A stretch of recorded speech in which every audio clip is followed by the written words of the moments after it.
maximizing their great potential. And because we bring that up and talk about what potentially might get in their way, which we do to men all the time, now we got to sit up here and watch every syllable. I resent that, and I'll leave it at that. All right, so let me, I know we got to go to break.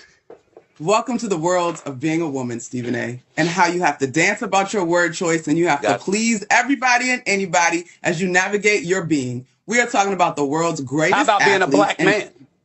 Being black. Hold on 1 second. Have you? So this is what I'm saying to y'all, though, and I know we got to go to break, and we didn't necessarily go there. Maybe we should. There are so many layers in this conversation around the way that it's being discussed. When you no. And yes, Shannon, I know y'all are going to say and Stephen A., I know you just shared that you have talked about the WNBA on your program too. You guys may not have said everybody, but the prevailing sentiment for folks that are just joining the WNBA and following women's sports is unfair to the women of this league, to your point, who have laid the groundwork for Caitlin Clark to come in and now take it to the next level. That's all I'm saying in these conversations. Kennedy Carter's behavior is not indicative of the entire league. We are still talking about competition where you are allowed to get a little extra elbow in if you are competing and you do it within the parameters of the game. The game is physical. Caitlin is helping to grow the league. These women understand that, but she cannot be babied as a rookie. That's all I'm at. All right. Who talks about the WNBA? Who talks about women? Who talk about women's sports more than First Take? Stephen A., respectfully, with your platform, you could have been doing this 3 years ago if you wanted to.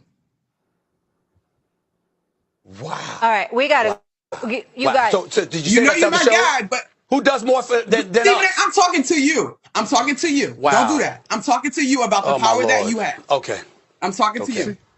Okay. All right, I got it. You're my guy, but I'm talking to you. I got it. Guys, I really appreciate you my girl, but you've missed a lot of episodes of First Take. You missed a lot. Stephen A., 3 years ago, you would not talk about the W at this level. Don't do that. Guys. Nobody was, Monica. You making Stephen A's point, Monica. Monica, you making Stephen A's point. Please let me do my job. Please let me do my job. We've gone for 40 minutes straight. It was a riveting discussion. I have to get into commercial break. I had mine. Stephen A. had his. And so Monica says a topic like this deserves a more nuanced conversation. That we don't have to worry about getting into a break. So if Monica needs to talk 15 minutes straight, we can allow Monica to do that. Monica, the topic came up basically as Caitlin Clark is the NBA or some of the players in the WNBA have a personal vendetta? Are they envious? Are they jealous? Are they is there resentment? I think the term resentment showed his head up into the conversation. So I want to turn the floor over to you. What point do you want to reiterate? What point didn't get an opportunity to make that you would like to make now? The floor is yours. Well, so I'm going to take y'all. Two things happened to me. I actually went to the Liberty game on Friday, and this episode sort of speaks to the growth of the game. My fiance and I, we just take the train home because it's easiest. We're in New York. And there are a couple of white boys. One of them went to Auburn. His brother went to University of Missouri. His girlfriend was with them, another young white man, and they're probably in their late 20s. One of them might have been in their early 20s. And it was a black woman that clearly just left the Liberty game that sat across from them. And they just spark up, y'all, this spontaneous conversation about women's basketball. And yes, it was about this particular play, and it was a little bit about the Sky and Angel, and it was Caitlin, and it was about the Liberty. And I'm looking at my fiance like, this is crazy. Like, we're just on a train, and folks that you might not think are watching the WNBA hop into this conversation, and they're both engaging. They started talking about Auburn and the Tuskegee, and I was peak ear hustling for the record, but they was loud. So but I say that to say, Ocho and Shannon, I get that we are at a special place when it comes to women's basketball and the growth of the game and all of the eyeballs. I think what I was frustrated by in our conversation earlier is that we can hold more than one truth, y'all. Like the idea of some players being jealous, yes, that probably exists. But I think in Caitlin's debut, since she has made her debut, there's been a large and loud clamor or push, yes, that is Caitlin versus the W. Okay. And that is unfair. Okay. To me, yeah, jealous, sure. I mean, would you be jealous of somebody that got $28 million a shoe deal or whatever the deal is before you step foot in the pros? Right? Yeah. I just need us all to do a better job of holding room for multiple truth. Jordan as a rookie, Joe, right? LeBron as a rookie, like Wemby as a rookie. When you look at guys that have gone on to be great, I'm sure they would not say their rookie years were cakewalks. Now, in the case of LeBron, and if we use Wemby this year, they have physically dominant and powerful statures. And so maybe that has allowed them to skirt some of the curve. But Kaylin is a guard coming from college. She got to get her weight up. The W has to continue to allow her to be one of the leaders of this platform, as Angel Reese has also been, because I know that's going to be a hot topic tomorrow. And so my whole thing is just, it doesn't have to be either or. It can be both. But the prevailing idea that it's the W versus Caitlyn and that these women don't understand the power of the eyeballs and the audience that she's helped grow the league to, that's just unfair. And that's what bothers me. Welcome to the National Newspaper Publishers Association's Let It Be Known. And I guess we start there because we got a lot to talk about this morning. I tell you what, Greer and I, we are in Washington, D.C., of course, the nation's capital. And we all know what happened here on January 6, 2021. And last night was such a reminder of what happened. I sat there. I got to tell you, if we had to do the show right at that moment, you probably would have saw another side of me. Just watching that film last night about January 6th, and you all must see it. It pissed me off, and I'm gonna say this the same way that Robin Harris, the late great Robin Harris, once said. It pissed me off to the highest of festivity, and I'm gonna tell you why in a moment. But what else pissed me off yesterday is this: what we just saw. I have two irreplaceable, beautiful sisters who I love dearly. I have a mother who has been a mother, a father, and everything else. I was blessed to have two grandmothers. Why is it that we can't give Black women their due? Why is it that Stephen A. Smith, Mr. MAGA supporter himself, why can't he give Monica McNutt, who has earned her way, her due? I love when she did the whole, and I've seen it in my sister's faces, I've seen it in my mother's face, that whole, don't do that. I love when she did that. He didn't make Monica McNutt. I love Michael Harriet from the Griot, who tweeted out, because Stephen A., of course, the egotistical maniac that he is, wanted everybody to believe that. He goes on his platform afterwards to say that no one heard of Monica McNutt, the one who led her school in 2011 in points scored and rebounds, assists, who went on to become a star herself, who is a star broadcaster. Stephen A. didn't do that. He didn't make her career. Monica McNutt, just like most Black women, they have to find a way or make a way themselves. Stephen A. Smith is a travesty. And Monica, while she didn't necessarily back down later, she gave him even more space, as they say today, more grace. Right? And yet, this dude cannot take the high road. Cannot take the high road. He's naming these other women he allegedly made their careers.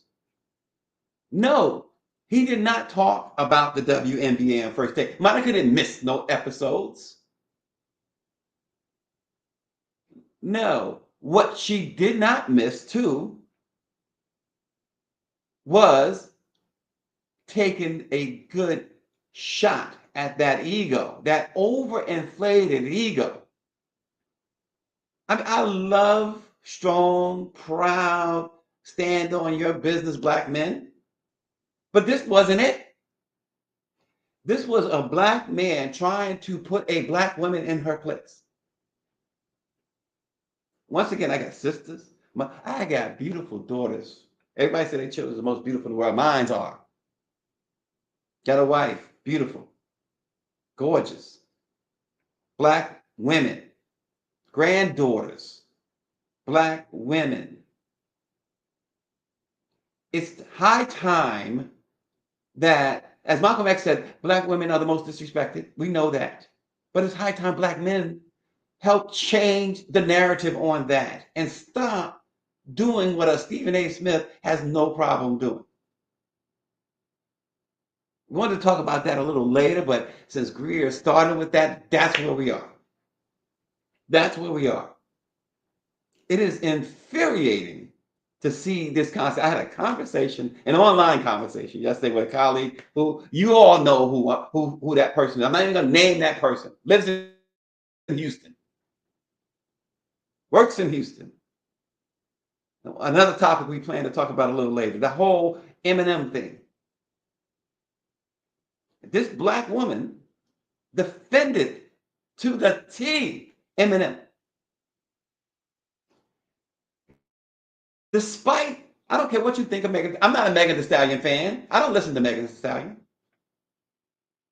But all I do know is that she's a very successful black woman who went through a very, very traumatic experience. And this is to show you 50 years of hip hop. This is to show you how there aren't that many strong black men, and even in hip hop, to allow Eminem to sit on the sidelines, and in LeBron James's case, cheer it on as he takes a swipe, an unnecessary diss of Megan Thee Stallion, talking about her being shot in the feet. As if that woman, and she talked about the mental health, the self-esteem issues, and everything else that she was having and that she had since, and how the world, she was the victim and how they made her the perpetrator. And I got to hear that a black female journalist is defending Eminem. No, that dude, the master of cultural appropriation, who has always gotten away with it, and his biggest guy, his biggest supporter, Dr. Dre, I'm calling on you, the guy who brought him into the game, is a black woman abuser himself. Never held accountable. D. Barnes sitting still out there. Nobody has really reached out to D. Barnes and repaired her damage. What Dr. Dre did to her in front of and other Negroes sitting there watching him beat the heck out of D. Barnes. And then they make fun of it. The disrespect for black women doesn't happen on Let It Be Known. Doesn't happen with the black press of America. Not on my watch. And yes, Power 96, Stephen A. Smith thinks he is the gatekeeper for black sports journalists. It's time for black male journalists to put him in his place.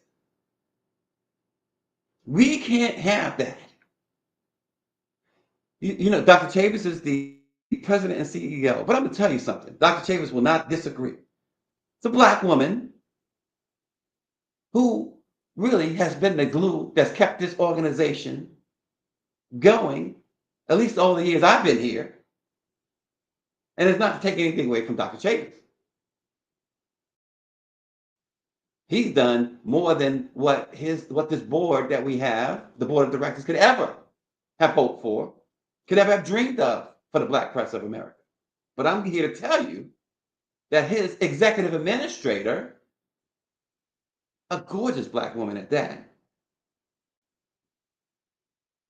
has been the one that's made this engine go.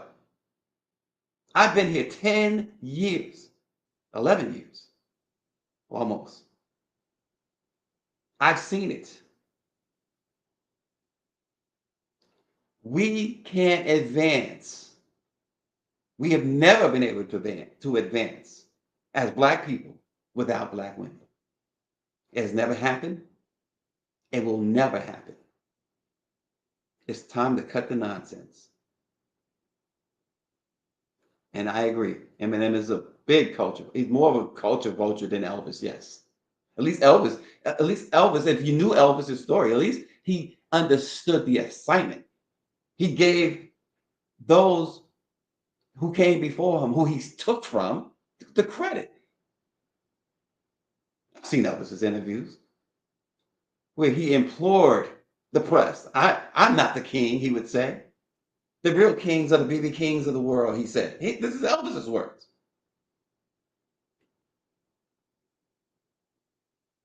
But that Stephen A. Smith stuff really pissed me off. And so was that movie last night. Arie and I went and was invited. Erica Lowe, the Office of Public Engagement Director at the White House. It's called The Sixth. It's available online. It's available to rent. It should be Biden-Harris's campaign video. They should play it everywhere as often as possible. Because we live in a society that forgets quickly. It's ready to move on. A media landscape that today, for 5 minutes, this is hot news, and the next minute, there is something else. For this, it's called The Sixth. There is nothing else. If you haven't seen it, it's available for rent online. And I got to tell you, we sat, and I think maybe we should have done a show while it was going on, because Arie and I sat together and we was giving commentary with each other the whole time.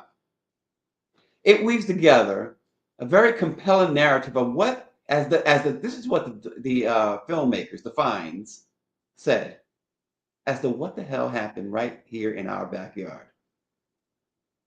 By relying on the first-hand account of 6 eyewitnesses, those who were there, like Erica Lowe, like Representative Jamie Raskin, like that dude you see in the middle who absolutely stole the movie, who absolutely commanded that documentary. He was in the throes of it all, taking pictures, photographing this unfortunate historic moment. Chief Conti, the DC police. You have to see this because I mentioned Jamie Raskin. He had just buried his 25-year-old son the day before. His daughters went to work with him on January 6th in the Capitol. Mel Cole, that photographer there, navigated this crowd of angry, disgusting, murderous Trump supporters. I tell you, one of my favorite scriptures says the whole world is lying in the power of the wicked one. 1 John 5:19. I'm not here to preach, but I got to tell you, you saw it on that day. You saw it. If you had any doubt, Officer Christina Laurie also played a role in this. But I got to go back to Conti, the MPD police. It was unbelievable. So I was in New York for 9/11. I was covering something else at the time, and we all remember 9/11. We all remember 9/11. This was 9/11 all over again, but this was inside at the U.S. Capitol. And yes, a Black man took those pictures, folks. He risked everything. He talked about chances to leave, perhaps. He He was like, no, there was not a person there. Not a cop. Erica Lowe, who was working for Jim Clyburn, Representative Jim Clyburn's staff, his staff. We saw footage of them inside, locked, barricaded in the office. We saw the National Guard, which understand this. The National Guard was under the direction of none other at the time, he was still president, Donald Trump. The National Guard, even the police chief, DeConti from DC said, I can't understand this. They were not coming to help these cops. One of the cops, he just knew he was going to die. He's in the film. He talks about it. How they showed how, okay, they was trying to hold the line against these radical Trump supporters. How Trump urged them to do this. They even show clips of Trump speaking, urging him on. We're going to go down Pennsylvania Avenue is what the MAGA leader said. We're going to take our country back. They show how while they tried to hold the line on one side of the Capitol, on the south side of the Capitol, they had breached. And there was one officer who got pulled into the crowd. And you hear them grab his gun. And one officer, they tell him about his helmet. That belongs to me. 5. This is this MAGA folks, the party of law and order, the party of Blue Lives Matter. 5 law enforcement officers died as a result. And you know, I got to tell you the truth. I sat there and we know what happened. The whole time, I kept saying, and I was saying it out loud, blow their heads off. You just kept, when you watch this, if you have a modicum of humanity in you, you too would be thinking the same thing, I'm sure, for the most part. Blow their heads off. Just come in with a helicopter like you see in the movies, a Black Hawk, and open up on these murderous, treacherous, disgusting white supremacists. It was heartbreaking. You see Erica Lowe with tears streaming down her face. You see Jamie Raskin holding back his emotions. You see these cops. And one of the things that our photographer friend there that took these pictures that was in the film, and he said during that time he thought about it. He said, these are the people. He couldn't stand cops. They killed George Floyd, he said. He's talking about this. But on this day, his heart was breaking for these cops.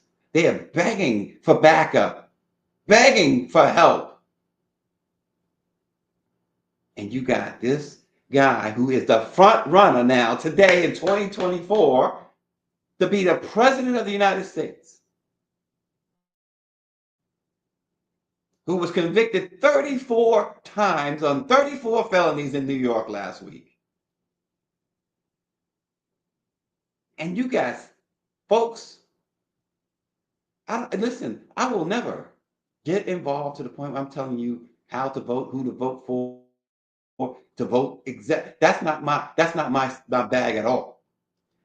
But how do you want this dude to be your president, to be your leader, to be to have the keys, the code to the nuclear bomb? This is a guy with 34 felony convictions and rightfully probably should have and will have, if they ever go to trial, about 50 more felony convictions. You get a felony conviction, folks. You can't even get a job at the corner store with a felony conviction. This guy's going to run the country. He's going to get the biggest job in the world. He's got 34 felonies, and he stood by and watched 5 cops lose their lives ultimately on January 6th. One of his supporters, a woman, and I'm going to say this, deservedly so, there was a shot fired inside the Capitol, took her out. It was not clear who fired the shot. But at that moment, they were this close to the representatives. And you know they were looking for Nancy Pelosi to hang her. They was looking for Mike Pence to hang him. You shouldn't have been there in the first place. More of them should have been shot. And we don't even want to go into this whole, because we know if that was Black Lives Matter protesters, the conversation will be very different today. There would have been mass graves. They would have been dumping their bodies. But to watch the President of the United States of America,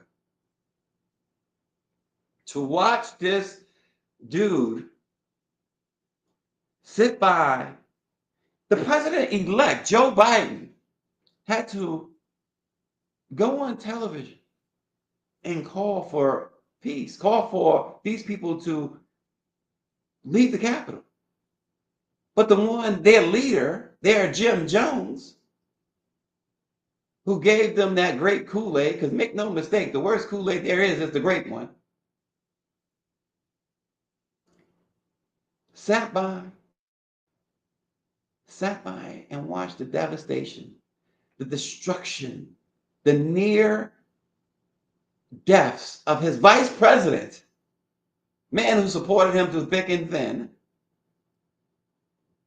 the House Speaker, who, because you don't like her politics, she should die.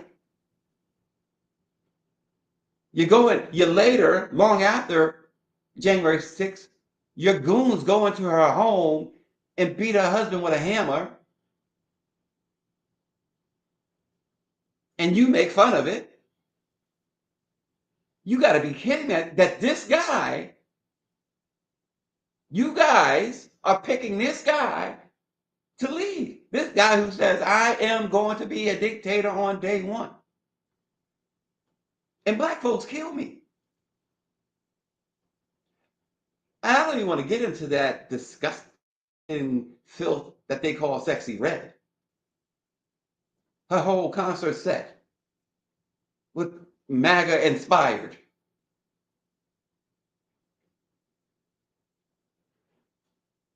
It's unbelievable. We're supposed to bring you news and information. I'm bringing you some frustration right now because the whole world is lying in the power of the wicked one. And we're seeing it more and more each and every single moment of every day. Everybody says the same thing. What in the world? This people say this world is really messed up. It's going down. You bet your bottom dollar it is. But I felt so bad for these people. Robert Conti, the former DC police chief. At the end of the day, after the trauma, and he said it, he said these officers, mostly it's MPD. And MPD, you gotta understand how it works here in DC. They don't have jurisdiction in a lot of places, MPD, the police department. It's not like New York or Philadelphia or Pittsburgh or Los Angeles. The federal law enforcement. In fact, MPD needed permission to go help at the Capitol. But it was MPD who held the line for the most part, as much as they could. It was MPD calling for backup. This was a federal situation. But who was the leader? Who was in charge? Donald J. Trump was in charge. The National Guard was what is it, 6 minutes away, 12 minutes away, whatever they said. But they stood by until it was over. Then they came in. Then that creep,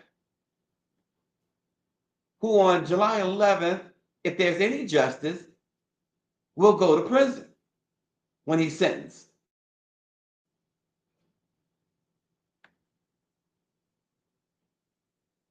I mean, we watched almost in real time, and they were talking about, as Greer points out, optics, what it might look like. Well, my goodness, how about optics, the way it looked around the world?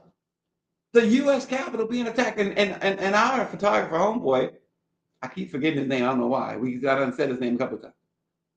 This courageous, great photojournalist, Mel D. And he's from New York, by the way. And they show him with his son. Amazing. But optics, and as he pointed out, he said, and he's from New York, he said, I've never seen the Confederate flag in person. He said, but I never thought I'd see it at the U.S. Capitol. You guys, The Sixth is a film that, although it should piss you off, you should see it. You should see it. Go to whatever platform you have on, whatever streaming service you have. I think it's $5. Apple TV, Prime. See this film.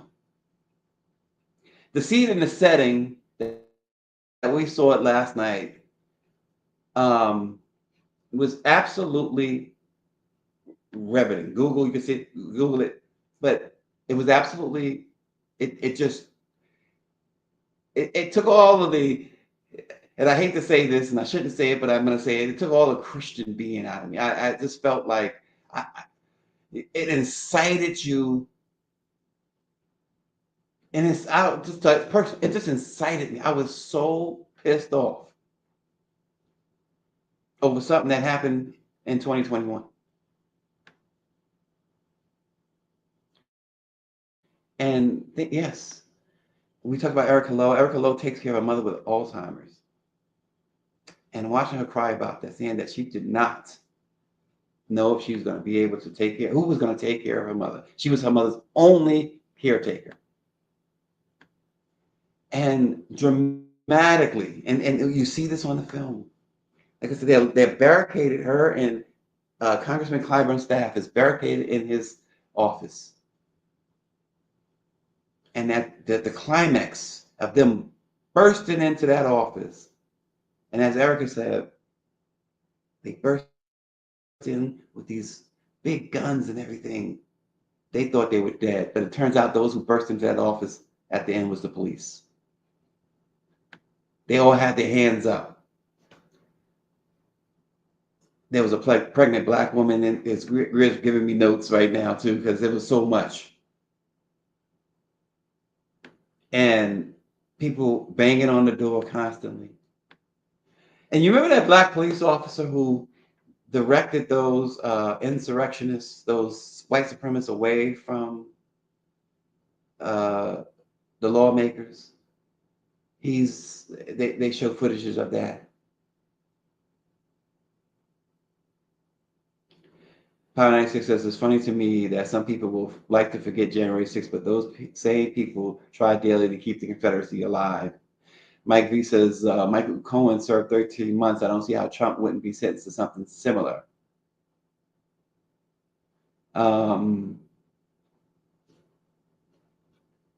But this was, the footage was so graphic. It really was. It was graphic in that it was just, it really took you inside what really happened.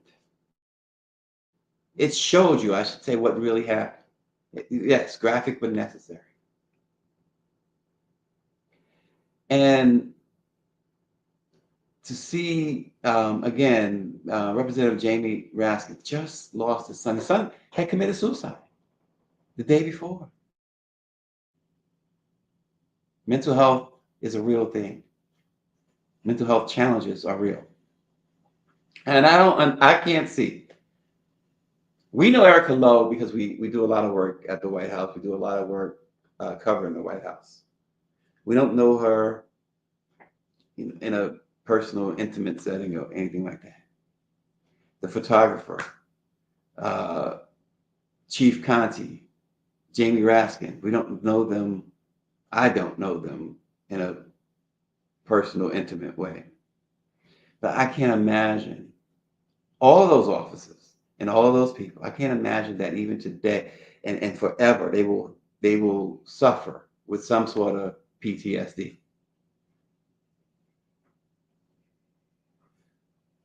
Yeah, and Greer says, I'm grateful that Black people was represented in this film, saying the things all Black people said when we watched it go down.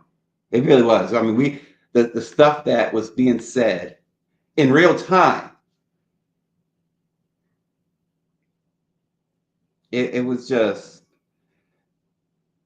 so riveting. And again, I just can't, you guys just can't understand when we see Ice Cube and Sexy Red and Fat Joe and Stephen A. Smith. At least Charlemagne had the sense to back off his support of that MAGA stuff. But when we see that, it just boggles the mind. And then you hear, the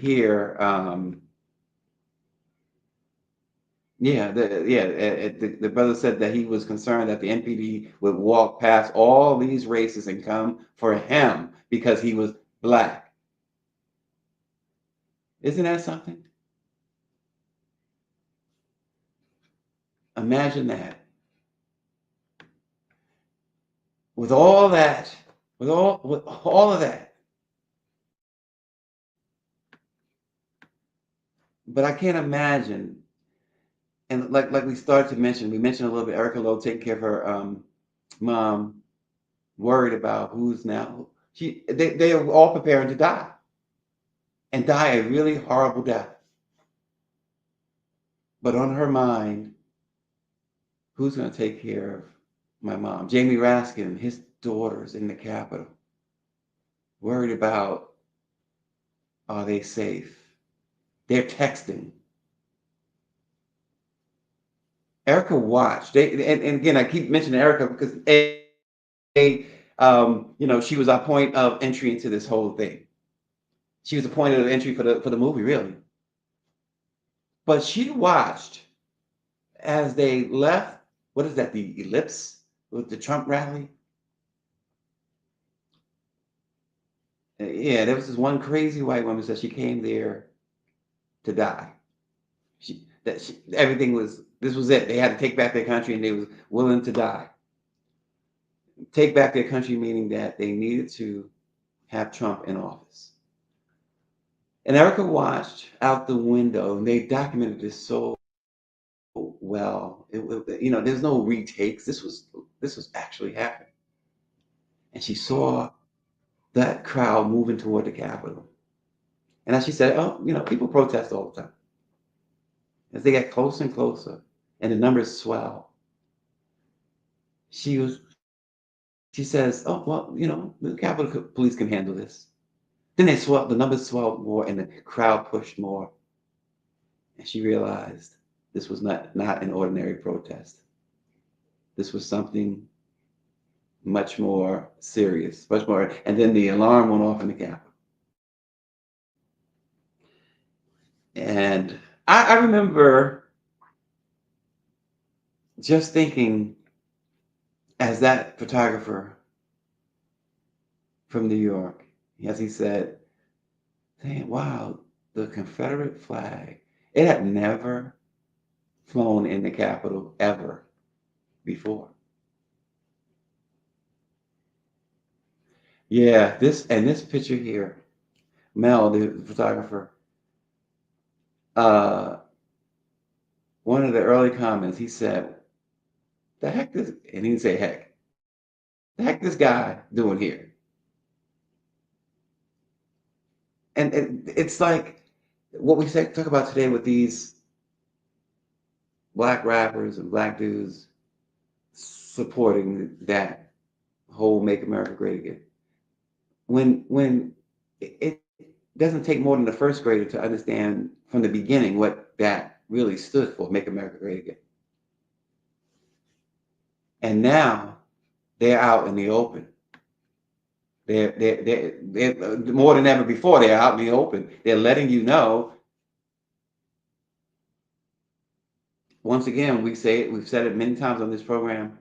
We'll say it again. If you haven't done it, take a look at Project 2025. That's what's in store. That's part of what's in store. That's bad enough if Trump gets into office. And speaking of Trump, a big report came out yesterday that he may have committed witness tampering during his trial in New York. He still lost, still got convicted, but an in-depth expose by the award-winning news site ProPublica showed that this guy was paying people to come testify for him, giving them jobs. Those who had jobs, giving them significant, quote, significant financial benefits, pay raises, huge severance packages, and prestigious positions within his campaigns. And this is a crime, whether or not he was found guilty or not. If true, this is another, and these are felonies. Witness tampering is another felony. So that was what he was up to, apparently, according to ProPublica, during the trial, trying to buy people's testimony. Just to get to a couple of other things, Representative Sheila Jackson Lee has fought tirelessly for groundbreaking legislation throughout her career. She authored the Juneteenth National Independence Day Act, creating the first new federal holiday in nearly 4 decades. And she has fervently championed the Violence Against Women Act. She ensured its passage for the first time in a decade. Of course, she champions reparations with H.R. 40. But now, for the first time, she's got to think about herself.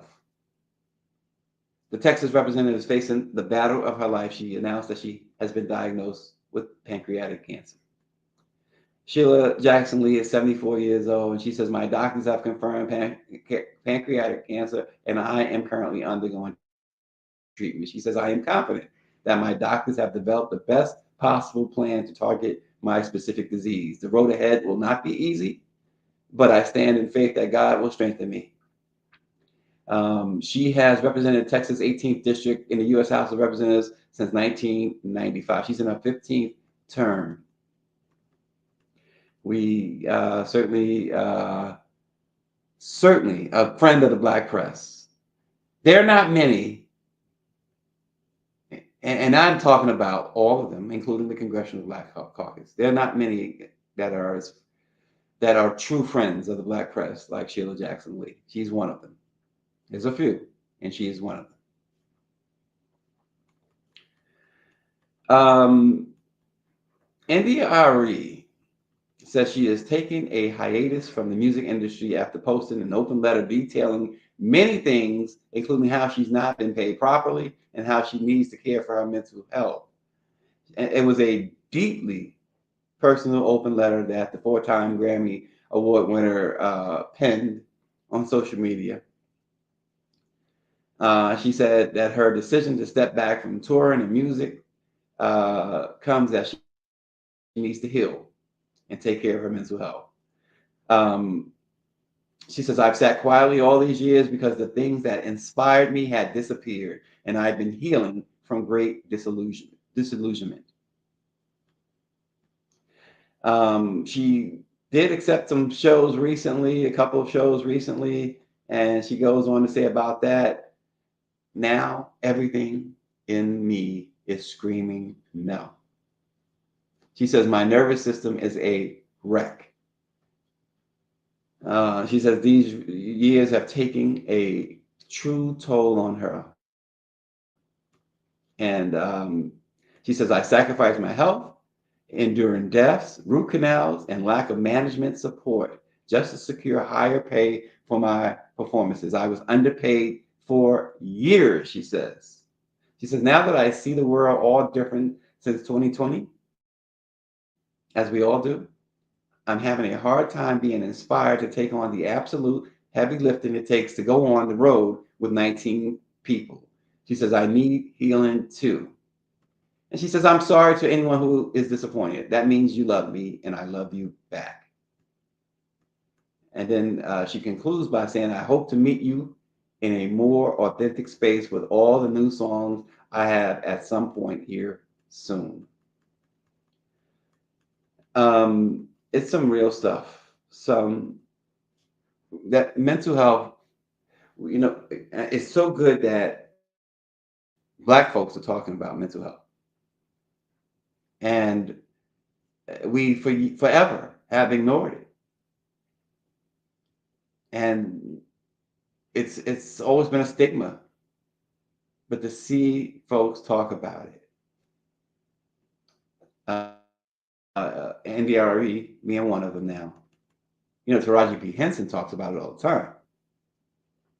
But to see that, and again, we talked earlier about Black women. Once again, who's leading this?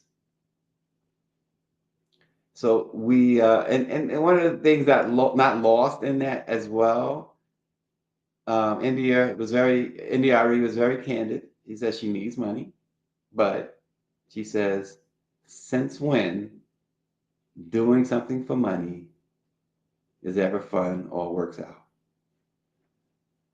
or brings you joy? So we wish the best to this immensely talented singer, songwriter, entertainer, India Arie. I always like to say India.Arie.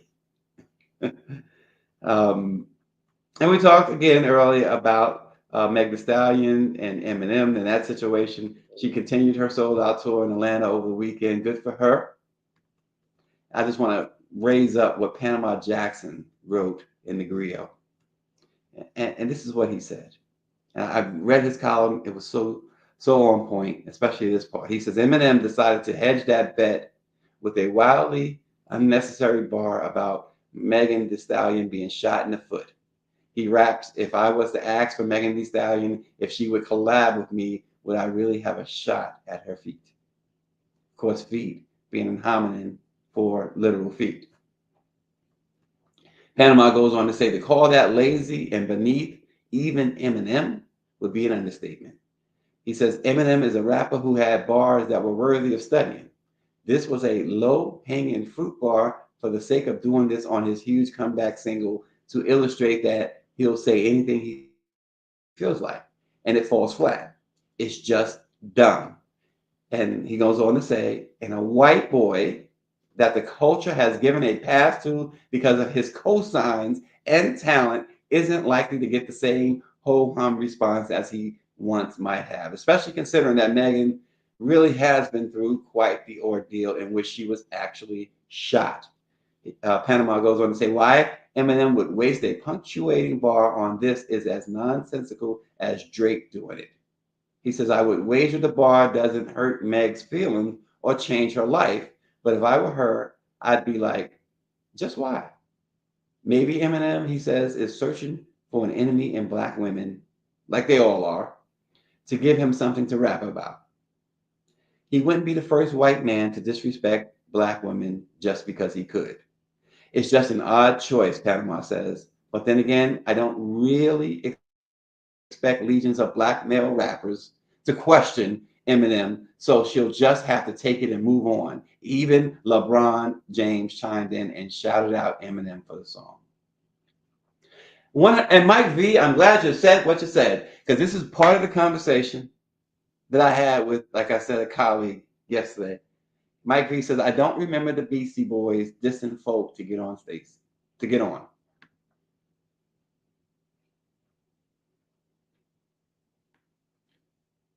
100%. I couldn't believe that she was defending this. I couldn't wrap my head around it. I mean, there are certain, LeBron James is an example, certain black men that will defend it. But I did not expect a black woman who has been on this program, talked about trauma of her own. And like I said, from Houston, Meg Thee Stallion is from Houston. I thought the Houston girls, they were down for the cause with each other.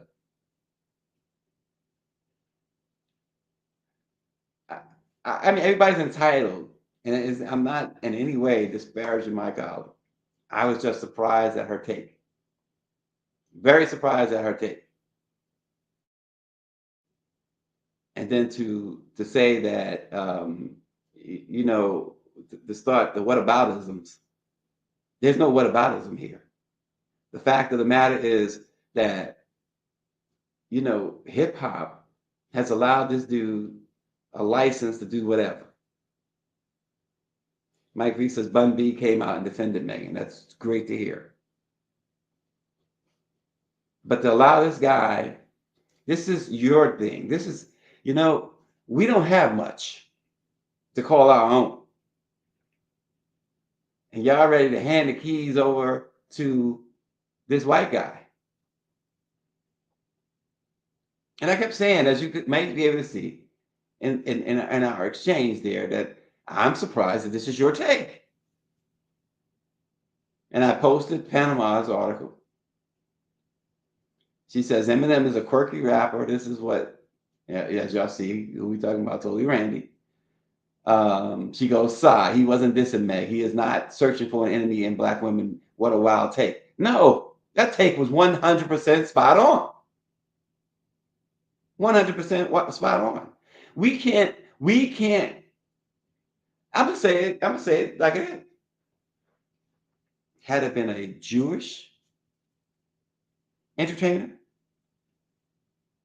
the ADL and everybody else would have come down with the quickness. And that's how we should be. That's exactly how we should be, with the quickness. Put an end to that. You let Jerry Seinfeld get shot in the foot and Martin Lawrence go on stage and Jerry goes through the trauma Megan went through. And Martin Lawrence comes and makes fun of it, make light of it. Boy, oh boy, Martin would be hard pressed going forward. There'd be all types of statements and everything condemning it, as it should.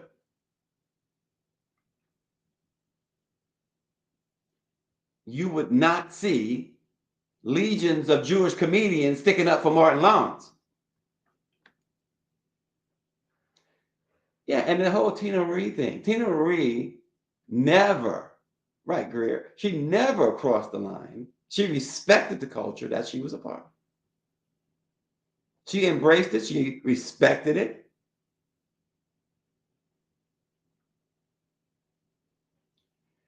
This was as classless. And truth be told, closeted racism. And y'all are all right. Y'all are all right with it. Power 96 says, tell Eminem to make a rap about Ashley Babbitt, the white woman that was shot and killed on January 6th, or make a rap about Jews being killed on October 7th. He ain't doing that. See, they know, again, as Panama says, low-hanging fruit. And unfortunately, this is how black folks in power position themselves. Maybe they don't realize it, but this is how they position themselves, as low-hanging fruit.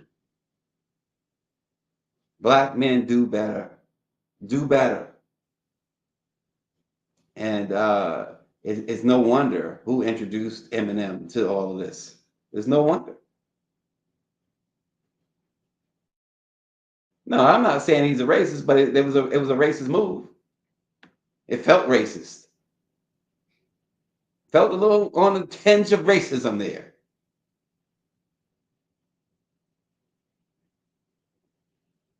I mean, he's got a couple of black friends, we know. But what do we really know? Where he been? Where he been? Has he been up in the mountains with the MAGA people? And now, because he ain't been around in a minute. Is this his foray? Is the next thing we gonna know, he gonna start carrying the red hat, wearing the red hat?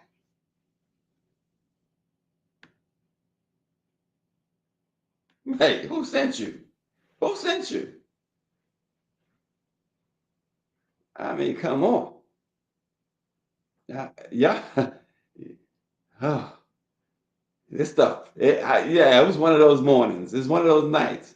Yeah, right. And remember Kid Rock? He was out there. He was on stage years ago, back there with Run DMC. They bringing him up. Russell and all of them. Oh, this guy, Kid Rock. Now what? Kid Rock can go kick rocks, right? Straight up racist. Straight up racist. So don't tell me, y'all, Eminem is down for the culture. Eminem is for Eminem. And like I said, where you been, Eminem? It's been years. Nobody heard from you. They were talking about his daughter recently. Eminem up in the mountains in Michigan with Chief MAGA, maybe. Watch. Watch your back, y'all. Watch your back. Watch your back.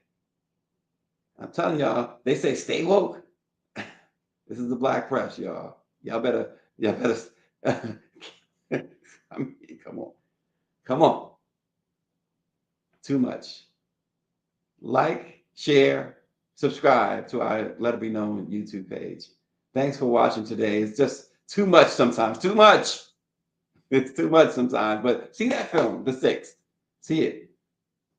Take a few minutes out your entertainment schedule, rent it. Like I said, somebody said it's like $5 and see it. And let us know what your thoughts are when you see it. Just put it in the chat and we will read it. Thanks for watching. Let It Be Known. We'll see you tomorrow.